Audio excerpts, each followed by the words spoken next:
47 নম্বর অধ্যায়ের সূরা মুহাম্মদ এর 19 নম্বর আয়াত। এখানে আল্লাহ সুবহানাহু ওয়া তাআলা বলছেন যে ফা'লাম আন্নাহু লা ইলাহা ইল্লাল্লাহ, তুমি জানো যে আল্লাহ ছাড়া কোনো ইলাহ নেই, তুমি এই বিষয়ে জানো।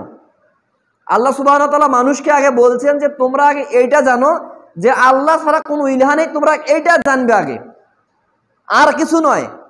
মুসলিম হও এইটা নয়, সিয়াম পালন করো, পর্দা করো, এই বিষয়টি নয়। যাকাত প্রদান করো, হজ করো, মানুষকে সৎ কাজের আদেশ, মন্দ কাজের নিষেধ করো, এইটা বিধান নয়।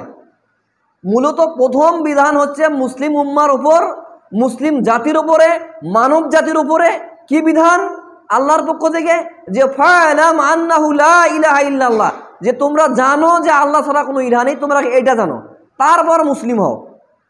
তোমরা আগে জানবে যে আল্লাহ ছাড়া কোনো ইলাহ নেই, মানে আল্লাহ ছাড়া কোনো ইবাদত, কারো ইবাদত চলবে না। আল্লাহ সুবহানাহু ওয়া তাআলা ছাড়া কারো হুকুমত, কারো আইন বিধান চলবে না।